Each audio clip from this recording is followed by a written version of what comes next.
kabajamtootaa fi hordoftoota gadaa digital miidiyaa bakka jirtanitti nageenyi koo isin haa ga'u isiniin jedha. Guyyaa har'aa oduu fi odeeffannoo gurraaf tolu tokko qabadhee isinii dhiyaadhee jira. Hanga xumura sagantaa kootti na wajjin turaan affeerraa keenya.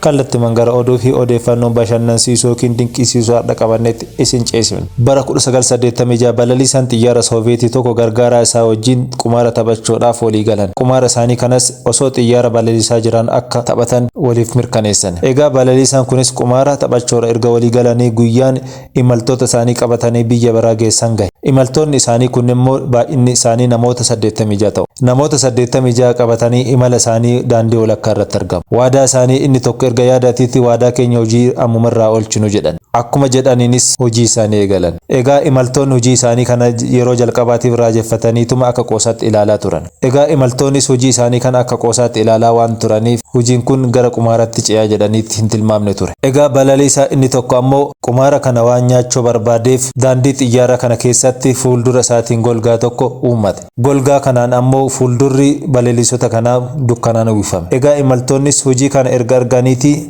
afaan qaqqabatanii waliin dubbii galan. Guyyaa har'aa xumura jireenya addunyaa kanaati. Namoota akkamitti xiyyaara kana nuun balaliisaa jira jechuudhaan gaafii kana ol gaafachuu eegalan. Haa ta'u malee xiyyaarri namoota 87 qabatte sa'aatii osoo hin geenye daqiiqaa muraasa keessatti caccabuudhaan imaltoonni hundi isaanii lubbuu dhaban.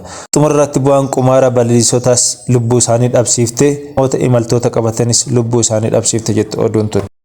Egaa oduu fi odeeffannoo dinqisiisoo biraatiin ammoo namni argaa jirtan kun Gaarii Teerner jedhama. Addunyaa keenya irratti gogaa baay'ee harkifamoo fi istireech iskiin qabaachuudhaan maqaan isaa Jeenis Woorld Rikoord irratti galmee jira.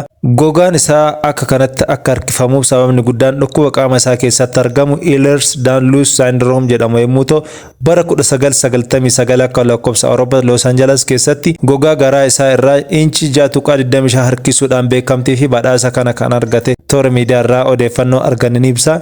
Egaa kabajamtootaa fi hordoftoota keenya oduun dinqisiisoon guyyaa har'aa qabannes kana fakkaataa waan